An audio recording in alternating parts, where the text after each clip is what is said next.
Hi friends, I am Zafar Ali. Today we will discuss a very interesting topic. ये जो topic है वो related है Crimean peninsula से। क्राइमियन पेनिनसुला पे 2014 में रशिया ने कब्ज़ा कर लिया था। अब इस कब्ज़े में पीछे क्या कहानी है, क्या स्टोरी है, ये सारी स्टोरी हम डिस्कस करेंगे आज के लेक्चर में। उससे पहले क्राइमिया और यूक्रेन का थोड़ा सा एक ब्रीफ सा इंट्रोडक्शन। क्राइमियन पेनिनसुला ये एक पेनिनसुला है जो कि ब्लैक सी में लोकेटेड है। और क्राइमियन पेनिनसुला के ईस्टर्न साइड पे एक सी है जिसका नाम है Sea of Azov. Sea of Azov Black Sea के साथ कनेक्टेड है थ्रू कर्च स्ट्रेट, या उसको स्ट्रेट ऑफ द कर्च कहते हैं। उसके अलावा पेनिनसुला, इसको क्राइमियन पेनिनसुला कहते हैं। तो पेनिनसुला क्या होता है? पेनिनसुला एक ऐसी लैंड होती है कि जिसको थ्री साइड से पानी हो, मतलब कोई सी या ओशन हो तो उसको पेनिनसुला कहते हैं। जैसे अरेबियन पेनिनसुला के ईस्ट में पर्शियन गल्फ है, वेस्ट में रेड सी और साउथ में इंडियन ओशन या अरेबियन सी है, इस वजह से इसको अरेबियन पेनिनसुला कहते हैं। इसी तरह क्राइमियन पेनिनसुला के भी तीन साइडों से पानी है, ये सी वाटर है, जिसकी वजह से क्राइमियन पेनिनसुला को पेनिनसुला का क्राइमिया को पेनिनसुला कहा जाता है। अच्छा, उसके अलावा क्राइमियन पेनिनसुला में एक सिटी है जिसका नाम है सेवास्टापोल। सेवास्टापोल का नाम भी याद रखना है क्योंकि it is a very important city of Crimean peninsula. अब ये बात के 2014 में Y Russia annexed Crimean peninsula, या क्राइमियन पेनिनसुला पे रशिया ने क्यों कब्ज़ा कर लिया, उसको समझने के लिए हम पहले ये बात समझेंगे कि इसकी जो है वो क्राइमियन पेनिनसुला की हिस्ट्री क्या है। हिस्ट्री ये कहती है कि 1783 से पहले Crimean peninsula was part of Ottoman empire, या जिसको खिलाफत उस्मानिया भी कहा जाता है। क्राइमियन पेनिनसुला में जो है जब ओटोमन एम्पायर की हुकूमत थी तो उस टाइम में वहाँ पे जो लोग रहते थे उनको तातारी कहते थे। तातारी मुसलमान थे। इसका मतलब ये हुआ कि क्राइमियन पेनिनसुला में 1783 से पहले जो आबादी थी वो तातारी मुसलमानों की थी। अच्छा, अब 1783 में ये साल जो है वो इम्पोर्टेंट है क्योंकि 1783 में रशिया ने कब्ज़ा कर लिया क्राइमियन पेनिनसुला पे। अब यहाँ से ये बात तो क्लियर हो गई कि क्राइमियन पेनिनसुला 1783 के बाद रशिया के कब्ज़े में आ गया था। अच्छा, अब 1783 के बाद फिर हम डायरेक्टली जंप करेंगे टुवार्ड्स 1917। 1917 ये एक इम्पॉर्टेंट ईयर है बिकॉज इस साल में रशिया में रेवोल्यूशन आया था। इस रेवोल्यूशन को बोल्शेविक रेवोल्यूशन या रशियन रेवोल्यूशन कहा जाता है। बोल्शेविक रेवोल्यूशन के बाद जो है वो रशिया में जो ज़ार्स थे उनकी हुकूमत ख़त्म हुई, क्योंकि 1917 से पहले रशिया में जो बादशाह होते थे उनको ज़ार कहा जाता था। 1917 के बाद रशिया और रशिया के जो जो कब्ज़े थे जहाँ जहाँ पे, उन सबको मिला के सोवियत यूनियन का नाम दिया गया। और इसी तरह यूक्रेन, जो कि हमने पहले डिस्कस किया कि it is a very important country of Europe, तो यूक्रेन भी जो है वो सोवियत यूनियन का हिस्सा हो गया क्योंकि यूक्रेन पे भी कब्ज़ा था रशिया का। और रशिया ने जहाँ जहाँ पे कब्ज़े किए हुए थे उन सबको, सारी स्टेट्स को मिला के उसको सोवियत सोवियत यूनियन का नाम दिया था। और उसमें तकरीबन कोई आज के जो मॉडर्न ज़माने के 15 कंट्रीज़ हैं जो अभी मैप पे हैं, दुनिया के नक्शे पे मौजूद हैं। उन 15 कंट्रीज़ में एक कंट्री लेटविया है, दूसरा लिथुआनिया, एस्तोनिया या यूक्रेन या Azerbaijan, Kazakhstan, Uzbekistan, Tajikistan, Turkmenistan, Kyrgyzstan, ये सारे कंट्रीज़। इन सारे जो भी कंट्रीज़ हैं इन सबको मिला के सोवियत यूनियन या union of Soviet socialist republics कहा जाता था। अब ये Soviet union of Soviet socialist republics क्या है? ये जैसे एक कंट्री में जैसे पाकिस्तान में 4 स्टेट्स हैं या 4 सूबे हैं, इसी तरह ये हम कह सकते हैं कि जो ये 15 स्टेट्स थी, ये समझें कि रशिया के सूबे थे जिन पे रशिया का कब्ज़ा था। अब इसमें जो मेन इस टॉपिक से रिलेटेड जो नोटिस करने वाली चीज़ है वो ये है कि Ukraine was also part of Soviet union. तो इसका मतलब है कि यूक्रेन भी उस ज़माने में सोवियत यूनियन का या रशिया का सूबा था या प्रोविंस था। अब ये बात है कि क्राइमियन पेनिनसुला में हमने जैसा कि पहले भी पढ़ा कि क्राइमियन पेनिनसुला में ओटोमन्स के ज़माने में जो आबादी थी वो तातारी मुसलमानों की थी। अब अब क्या है कि मॉडर्न ज़माना आ गया और जो टेरिटरी इस तरह की कैरामियन पेनिनसुला के लेवल की जो टेरिटरी थी, इसकी इम्पोर्टेंस जो है वो रियलाइज़ होना स्टार्ट हो गई। और इसकी इम्पोर्टेंस को मद्देनज़र रखते हुए रशिया का जो हुक्मरान था, जिसको जोसेफ स्टालिन, जो डिक्टेटर था, जोसेफ स्टालिन ने इसको रियलाइज़ करते हुए क्राइमियन पेनिनसुला की लोकेशन को ये ख्वाहिश ज़ाहिर की कि क्राइमियन पेनिनसुला में जो पॉपुलेशन है वो तातारी मुसलमानों की नहीं होनी चाहिए, बल्कि वहाँ पे रशियंस होने चाहिए, क्योंकि ये एक इम्पॉर्टेंट टेरिटरी है और वहाँ पे अगर किसी दूसरे एथनिसिटी के लोग रहते होंगे तो फिर आगे जाके मसला होगा। तो इस चीज़ को जो है प्रैक्टिकल करने के लिए जोसेफ स्टालिन ने तातारी मुसलमान जो क्राइमियन पेनिनसुला में रहते थे, या तो उनको मरवा दिया, या तो वो लोग जो थे वो स्टालिन ने जानबूझ के वहाँ पे स्टारवेशन या फेमाइंस क्रिएट करवाए, जिसकी वजह से लोग भूख से मर गए। और बाकी जो बचे कुचे थे उन सबको जो है वो स्टालिन की गवर्नमेंट ने क्राइमियन पेनिनसुला से ज़बरदस्ती निकाल के उनको डिपोर्ट कर दिया टुवार्ड्स सेंट्रल एशिया। और सेंट्रल एशिया में अभी तक वो तातारी लोग रह रहे हैं। अच्छा, यहाँ पे ये चीज़ भी बताता जाऊँ कि तातारी जो हैं ये तुर्क नस्ल के हैं। इसका मतलब है कि तुर्की के लोग जो हैं और तातारी ये एक ही नस्ल के लोग हैं। जिस तरह अज़रबैजान के अज़री लोग और कज़ाकिस्तान के कज़ाक और उज़्बेकिस्तान के उज़्बेक, ये सारे जो लोग हैं ये भी तुर्क लोग हैं। तो इन सबको मिला के तुर्क कहा जाता है। मैं फिर से रिपीट करता हूँ कि तुर्की के जो तुर्क हैं उनको भी तुर्क कहा जाता है। और क्राइमियन पेनिनसुला में जो तातारी रहते थे ये भी तुर्क लोग हैं। कज़ाकिस्तान के जो कज़ाक हैं, ताजिकिस्तान नहीं, उज़्बेकिस्तान के जो उज़्बेक हैं, और जिनजियांग चाइनीज़ प्रोविंस में जो युइगुर्स लोग रहते हैं, ये सारे के सारे लोग जो हैं ये इनको तुर्क लोग कहा जाता है या तुर्क नस्ल का कहा जाता है। अच्छा, अब यहाँ तक भी बात क्लियर हो गई कि क्राइमियन पेनिनसुला में जो तातारी थे उनको भी डिपोर्ट कर दिया गया या मरवा दिया गया। और क्राइमियन पेनिनसुला में जोसेफ स्टालिन ने रशियन लैंग्वेज बोलने वाले लोगों को शिफ्ट करवाया, उनकी पॉपुलेशन को शिफ्ट करवाया।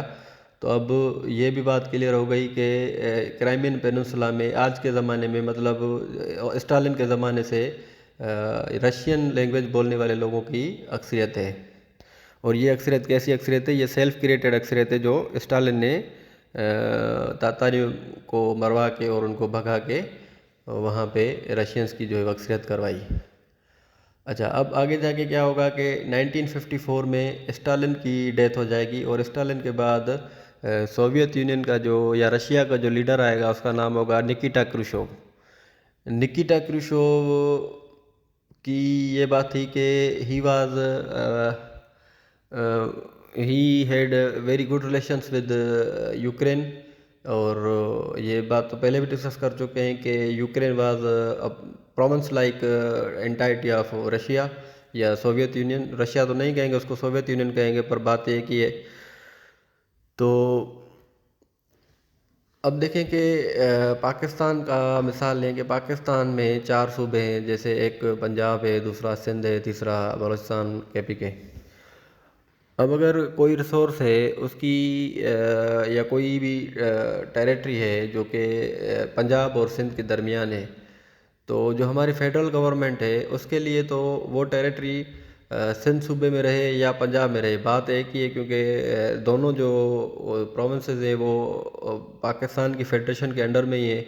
तो इस वजह से पाकिस्तान की फेडरेशन को तो कोई भी नुकसान नहीं होगा कि अगर कोई भी छोटी सी टेरिटरी हो जो दोनों प्रोविंसेस के बाउंड्री पे है तो वो तो किसी को भी मिल जाए तो पाकिस्तान की फेडरेशन के लिए कोई भी प्रॉब्लम नहीं होगी, क्योंकि पाकिस्तान की फेडरेशन की नज़र में दोनों प्रोविंसेस इक्वल हैं।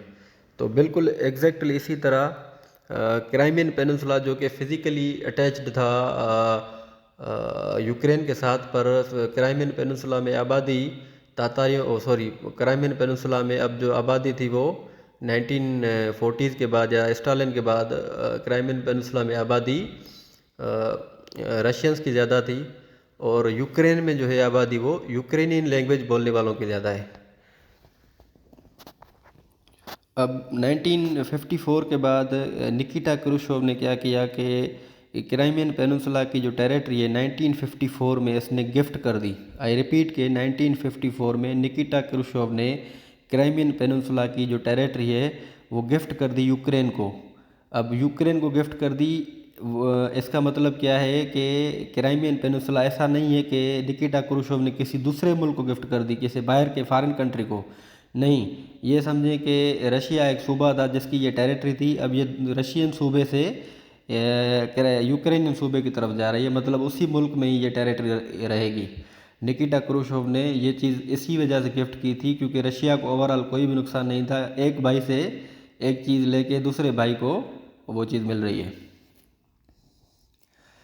अब 1954 के बाद इसका मतलब ये हो गया कि क्राइमियन पेनिनसुला जो था वो it became part of Ukraine.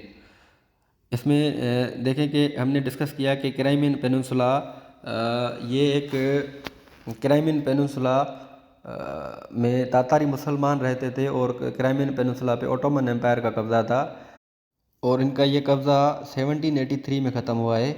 इसके साथ साथ ये भी चीज़ मैंने डिस्कस की कि क्राइमियन पेनिनसुला में ओटोमन्स के ज़माने में तातारी मुसलमान रहते थे और 1783 में जब रशिया का कब्ज़ा हो गया तो उसके बाद भी क्राइमियन पेनिनसुला में तातारी ही रहते थे।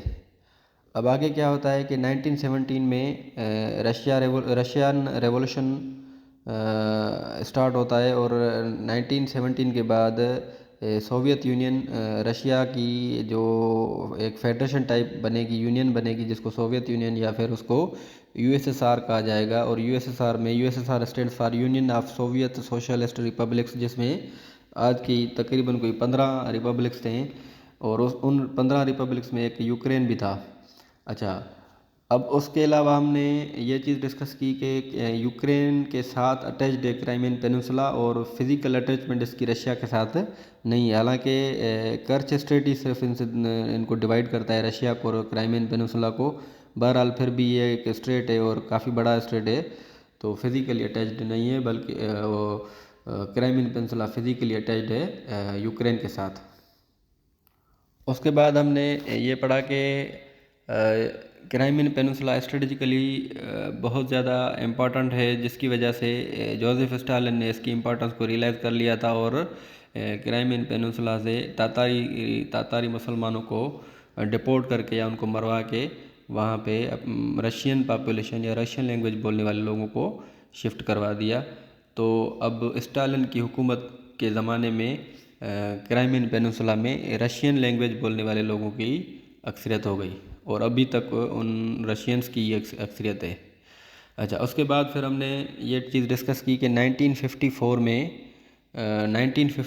में स्टालिन की जब डेथ होती है तो उसकी डेथ के बाद फिर निकिटा क्रुश्चोव की हुकूमत आएगी यूएसएसआर में या सोवियत यूनियन में या रशिया में, और निकिटा क्रुश्चोव जो हैं वो ये गिफ्ट कर देंगे क्राइमियन पेनिनसुला की टेरिटरी यूक्रेन को। तो 1954 के बाद जो है Crimean peninsula became part of Ukraine. अच्छा, अब आगे क्या होगा कि 1991 में सोवियत यूनियन ही ख़त्म हो जाएगी और यूक्रेन पे जो रशिया का कब्ज़ा था, सोवियत यूनियन ख़त्म हो जाएगी मतलब रशिया के जो भी कब्ज़े थे वो सारे ख़त्म हो गए। अब रशिया के जो भी कब्ज़े थे वो सारे ख़त्म हो गए, तो उसमें तो उसका कब्ज़ा तो यूक्रेन पे भी था, तो यूक्रेन भी एक आज़ाद मुल्क बन गया। तो यूक्रेन जब आज़ाद मुल्क बना तो क्राइमियन पेनिनसुला तो अटैच था, क्राइमियन पेनिनसुला तो गिफ्ट दिया हुआ था यूक्रेन को, तो ऑटोमेटिकली क्राइमियन पेनिनसुला भी जो वो भी यूक्रेन के साथ मिल गया और रशिया से ये अलग हो गया। क्योंकि अलग तो ये 1954 में जब ये गिफ्ट मिला था तो यूक्रेन के कब्ज़े में आ ही गया था, पर वो जो है वो मैंने सूबे वाली जो बात बताई कि वो एक सूबा लेवल की एंटाइटी थी। अब जैसा कि यूक्रेन जो था वो एक बिल्कुल अलग मुल्क बन गया, आज़ाद इंडिपेंडेंट कंट्री बन गया, तो क्राइमियन पेनिनसुला भी उनके साथ ही रह गया। और रशिया भी जैसा कि काफ़ी कमज़ोर था 1991 में, तो रशिया ने भी इस तरह का कोई क्लेम नहीं किया कि हमें क्राइमियन पेनिनसुला वापस करो। अच्छा, अब आगे क्या होता है कि फिर तकरीबन 2000 में या 1999-2000 में व्लादिमीर पुतिन की गवर्नमेंट स्टार्ट होगी रशिया में, और इस ज़माने में दुनिया में एनर्जी की डिमांड ज़्यादा बढ़ेगी, क्योंकि कोल्ड वार भी ख़त्म हो गई थी। एनर्जी की डिमांड बढ़ने की वजह से रशिया की जो एनर्जी की प्रोडक्ट्स हैं जैसे ऑयल एंड गैस है, उसकी डिमांड भी बढ़ गई, जिसकी वजह से रशिया काफ़ी स्टेबल हो गया। हालांकि 1991 तक रशिया जो था वो बिल्कुल इकोनॉमिकल वीक हो गया था। फिर 2001 के बाद फिर आहिस्ता आहिस्ता कुछ न कुछ रशियन इकोनॉमी सेट हुई। अब 2000 के बाद फिर से रशिया ने जो है वो वेस्टर्न कंट्रीज़ के साथ, स्पेशली अमेरिका के साथ टसल में आना स्टार्ट हो गए। अच्छा, अब उसमें क्या होता है कि 2013 में 2013 में यूक्रेन, जो कि हमेशा एक समझे कि कॉलोनी रहा था या एक स्टेट रही थी, प्रोविंस रहा था रशिया का। अब 2013 तक पोजीशन ये हो गई कि यूक्रेनियंस जो थे वो उनकी इंक्लिनेशन ज़्यादा बढ़ गई टुवार्ड्स वेस्टर्न यूरोपियन कंट्रीज या फिर अमेरिका या यूके वगैरह, जो कि रशिया को ये बात बिल्कुल पसंद नहीं होती, क्योंकि Russia is against western countries, specially America, UK और जर्मनी, फ्रांस वगैरह वगैरह। तो 2013 में यूक्रेनियन कंट्री को एक एग्रीमेंट जो था वो साइन करना था यूरोपीय यूनियन के साथ, और अगर ये एग्रीमेंट यूरोपीय यूनियन के साथ यूक्रेन साइन कर लेता तो इसकी जो है वो यूरोपीय यूनियन के साथ कुछ ज़्यादा ही इंटीग्रेशन हो जाती, वो उसके यूरोपीय यूनियन के ज़्यादा करीब आ जाते, और फिर उसमें चांसेस थे कि आगे जाके यूक्रेन जो है वो यूरोपीय यूनियन का पार्ट बन जाता। और रशिया ये नहीं चाहता था कि यूक्रेन, जो कि हमेशा हमारे इन्फ्लुएंस में रहा है, अब वो हमारे इन्फ्लुएंस से बिल्कुल निकल कर यूरोपीय यूनियन का हिस्सा हो जाए। मतलब यूरोपीय यूनियन का हिस्सा हो गया तो समझे कि उस पर फुल इन्फ्लुएंस होगा अमेरिका का। तो जिसकी वजह से रशिया की कोशिशों से यूक्रेन का जो उस ज़माने में लीडर था, जिसको विक्टर यानुकोविच जिसका नाम था, विक्टर यानुकोविच को रशिया ने जो है वो इंटेलिजेंस के थ्रू या किसी भी मीन्स ऑफ कम्युनिकेशन के थ्रू उसको मना कर दिया कि आपने जो है वो यूरोपीय यूनियन के साथ इस तरह का कोई भी एग्रीमेंट, इंटीग्रेशन का एग्रीमेंट साइन नहीं करना। उस एग्रीमेंट को मेरे ख्याल में यूरोपियन यूनियन एसोसिएशन एग्रीमेंट या इस तरह का कोई नाम है। तो विक्टर यानुकोविच ने रशिया के कहने पे 2013 में यूरोपीय यूनियन के साथ वो एग्रीमेंट साइन नहीं किया। जब ये एग्रीमेंट यूरोपीय यूनियन के साथ साइन नहीं किया तो यूक्रेन के जो लोग हैं वो तो यूक्रेनियंस हैं, वो रशियंस तो नहीं हैं, और यूक्रेन के जो यूक्रेनियंस हैं वो तो चाहते थे कि हम यूरोपीय यूनियन के साथ मिल जाएं। तो अब जब विक्टर यानुकोविच ने वो एग्रीमेंट यूरोपीय यूनियन के साथ साइन नहीं किया तो यूक्रेन के लोगों ने कहा कि आप हमारे प्रेसिडेंट हो, आपको हमने वोट दिया है और आप हमारे मैंडेट को लेके चलो, हम आपको कह रहे हैं कि we want to become part of यूरोपीय यूनियन, तो फिर आपने वो एग्रीमेंट यूरोपीय यूनियन के साथ साइन क्यों नहीं किया। जिसकी वजह से यूक्रेनियंस जो थे, यूक्रेन में जो यूक्रेनियंस रहते हैं, वो गुस्सा हो गए और उन्होंने प्रोटेस्ट करना शुरू कर दिया। ये जो प्रोटेस्ट थे उनको यूरो मैदान प्रोटेस्ट कहते हैं। और यूरो मैदान प्रोटेस्ट में जब हालात काफ़ी ख़राब हो गए तो फिर उसमें 100-150 लोग की डेथ भी हो गई, क्योंकि जब इस तरह के वायलेंट प्रोटेस्ट होते हैं तो फिर उसमें ये डेथ्स लाजमी होती हैं। ये डेथ्स होने की वजह से विक्टर यानुकोविच डरपोक टाइप का बंदा था, वो यूक्रेन छोड़ के भाग गया रशिया। तो पीछे से जो है वो यूक्रेनियंस ने नया इलेक्शन करवाया और नया जो है वो प्रेसिडेंट जो है उन्होंने चूज़ कर लिया। अब जब यूक्रेनियंस ने नया प्रेसिडेंट इलेक्ट कर लिया तो ये बात जो है वो रशिया को मुश्किल लगी, क्योंकि रशियंस ने कहा कि विक्टर यानुकोविच, जिसको यूक्रेनियंस ने भगा दिया मुल्क से, वो तो एक डेमोक्रेटिकली इलेक्टेड प्रेसिडेंट था, उसको आपने भगा के अपनी मर्ज़ी का प्रेसिडेंट रख लिया है, ये तो वायोलेशन है। तो अब समझे कि हम ये भी कह सकते हैं कि रशिया को इस बात पे गुस्सा आ गया और रशिया ने कहा चलो ठीक है, अगर आप जो है वो इसको भगाओगे तो फिर हम क्राइमियन पेनिनसुला जो हमने आपको गिफ्ट दिया था वो हम गिफ्ट नहीं, बस हम वापस लेंगे। तो ये प्यार मोहब्बत से तो फिर क्राइमियन पेनिनसुला यूक्रेनियंस वापस अब नहीं करेंगे, क्योंकि 1954 से अब ये तकरीबन कोई 60 साल हो गए थे इसको। तो यूक्रेनियंस रिलेक्टेंट थे क्राइमियन पेनिनसुला देने के लिए। अब ये मौका अच्छा था और रशिया ने इसी बात को बहाना बना के, क्योंकि आप जो है वो यूरोपीय यूनियन से अगर आप मिलेंगे तो फिर हम आपको क्राइमियन पेनिनसुला जो हमने गिफ्ट दिया था वो गिफ्ट किस चीज़ का हम दें। तो इसी वजह से 2014 में रशिया ने जो है वो बस ये ऐसा भी कह सकते हैं कि 5 मिनट का खेल था। 5 मिनट के अंदर अंदर रशियन आर्मी आई और उसने क्राइमियन पेनिनसुला पे कब्ज़ा कर लिया, और क्राइमियन पेनिनसुला की हर सरकारी बिल्डिंग पे और हर महकमे पे रशियन आर्मी ने जो है वो फुल कंट्रोल हासिल कर लिया। अब इसके नतीजे में क्या हुआ कि अमेरिकन्स ने कहा कि ये रशिया ने इंटरनेशनल लॉ की वायलेशन की है, और रशिया ने जो है वो क्राइमियन पेनिनसुला पे जो कब्ज़ा किया है वो जस्टिफाइड नहीं है। जबकि रशिया ने कहा कि ये बिल्कुल जस्टिफाइड है। ये जस्टिफाइड क्यों है? रशिया ने इसलिए कहा क्योंकि रशिया ने कहा कि क्राइमियन पेनिनसुला के जो लोग हैं वो खुद भी चाहते हैं कि हम रशिया का पार्ट बनना चाहते हैं, और वाकई वो कह भी सकते हैं, क्योंकि मैंने आपको पहले ही बताया था कि तातारी लोगों को निकाल के वहाँ पे रशियन पॉपुलेशन शिफ्ट करवाई थी स्टालिन ने, रशियंस ने। और अब जबकि स्टालिन ने रशियन पॉपुलेशन शिफ्ट करवाई थी, तो जाहिर सी बात है कि क्राइमियन पेनिनसुला के रशियंस तो ये कहेंगे ही कि we want to become part of Russia, और हम जो है वो यूक्रेन का हिस्सा नहीं रहना चाहते, बल्कि हम रशिया का पार्ट बनेंगे। तो अब देखें कि स्टालिन की वो जो आज से 80 साल पहले, 70 साल पहले 1930s में जो पॉलिसी थी, उसका जो है वो उनको फ़ायदा अब हो रहा है कि अगर प्लेबिसाइड भी हो रहा है या रेफरेंडम भी हो रहा है तो रशियंस ज़्यादा हैं, तो वोट जो है वो रशिया के हक़ में ज़्यादा मिलेंगे। अब इस पे अमेरिकन्स ने या वेस्टर्न कंट्रीज़ जो कंट्रीज़ रशिया के मुखालिफ हैं, उन्होंने यही कह दिया कि ये कब्ज़ा गलत है, और वहाँ पे जो रशिया ने रेफरेंडम वगैरह करवाया ये वो भी फेक टाइप का है और इलीगल रेफरेंडम है। उस रेफरेंडम को हम नहीं मानते, और तकरीबन दुनिया में काफ़ी मुल्क हैं जो इस रेफरेंडम को नहीं मानते। पर फिर यह है कि माइट इज़ राइट। रशिया जो है वो बस इस रीजन में पावरफुल है, तो रशिया ने उस पर कब्ज़ा कर लिया। और जैसा कि रशिया एक न्यूक्लियर स्टेट है, अमेरिका भी न्यूक्लियर स्टेट है, तो अमेरिका जो है वो एक फुल स्केल हॉट वार जो है वो रशिया के अगेंस्ट वेज नहीं कर सकता, बिकॉज उसमें फिर म्यूचुअल अश्योर्ड डिस्ट्रक्शन, दोनों की तबाही का ख़तरा रहता है कि हो सकता है कि रशिया जो वो न्यूक्लियर वेपन का इस्तेमाल करे, जिसके बाद जो मजबूरन अमेरिका को भी वही वेपन यूज़ करने की ज़रूरत पड़ेगी, जिसकी वजह से अब ये फुल स्केल वार नहीं हो सकती। नहीं हो सकती का मतलब ये है कि ये काफ़ी मुश्किल चीज़ है। तो ये स्टोरी है। इस तरह जो है यूक्रेन से ये क्राइमियन पेनिनसुला हाथ से निकल गया यूक्रेन के, और ये रशिया के कब्ज़े में आ गया। इसके नतीजे में फिर रशिया पे काफ़ी सैंक्शंस भी लगे थे, पर अभी तक जो है वो 2021 में, ये लेक्चर मैं रिकॉर्ड कर रहा हूँ, 2021 तक रशिया ने क्राइमियन पेनिनसुला रिटर्न नहीं किया।